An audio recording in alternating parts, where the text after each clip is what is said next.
Speaking at a news conference after two of his deputies were shot, Robeson County Sheriff Bernice Wilkins made it clear he believed the suspect in the case should have been in jail at the time of the shooting.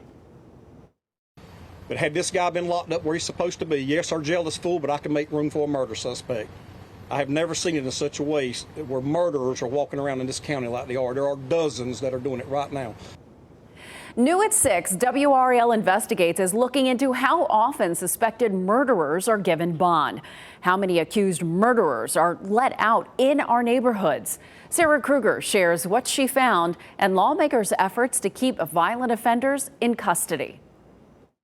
The idea that someone charged with murder would be able to walk out of the jail doors and be right back on the streets is scary to a lot of people. Wake County leaders say that doesn't happen here, but elsewhere it happens more often than you might think. A Nash County murder suspect out on bond arrested for having a gun and drugs.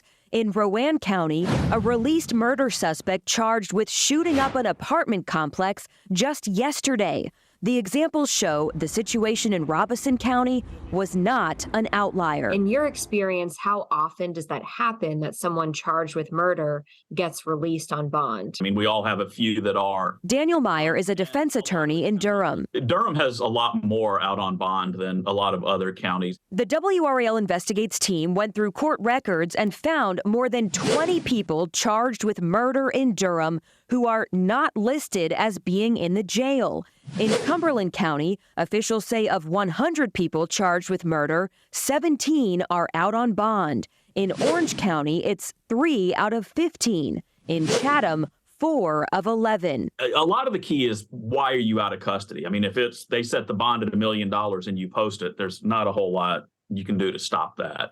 In Robeson County, the man now accused of shooting 2 deputies had posted a $250,000 bond for first-degree murder. So that's low for a murder that's fairly new, especially with his prior records.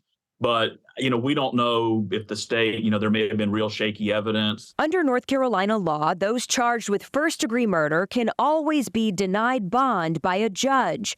A new state law that took effect last month makes that the case for a number of other serious crimes, too. But the primary purpose in that situation is to protect the public safety. Representative Abe Jones was one of the bill's sponsors. Well, my intent, having been a judge for 17 years at the Superior Court level, was to make sure that the judges had a right to shut the door if necessary. Regarding what happened in Robeson County, do you think there's anything you or legislators could do besides this law right here to prevent this?